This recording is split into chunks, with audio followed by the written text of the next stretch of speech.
markets and assets are lower today, but given all the talk of panic and contagion over the weekend, are you slightly surprised they're not even lower?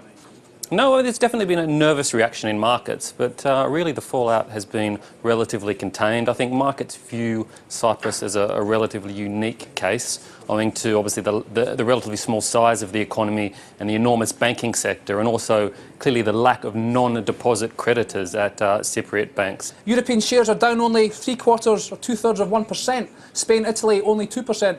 I mean, these moves are not unprecedented by any means over the last few months and years, are they? Certainly, you know, and certainly not in relation to what we saw last summer, and even the reaction following the undecided or the Italian election. Clearly, markets remain anaesthetised by the central bank liquidity, the ECB's undertaking to certainly stand behind the liquidity of euro area banks and potentially, obviously, euro area sovereigns as well.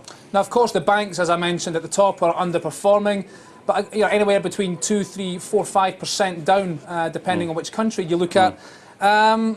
What's the biggest risk for the Eurozone and European banks now, in your view?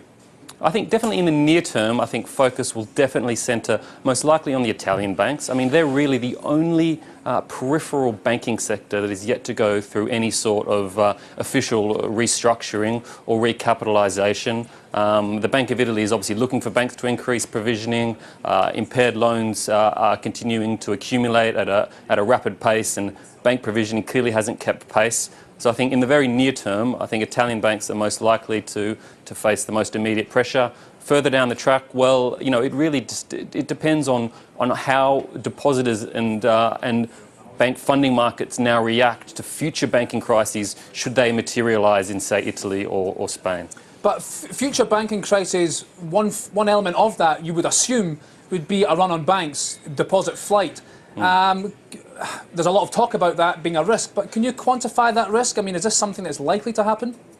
Well, we don't see it happening in the near term. We definitely don't envisage queues outside of bank branches in Italy and Spain. But I think certainly it's something that will live long in the memory of euro area depositors elsewhere in the eurozone, particularly in peripheral markets. Should a further bank recapitalisation or restructuring be required.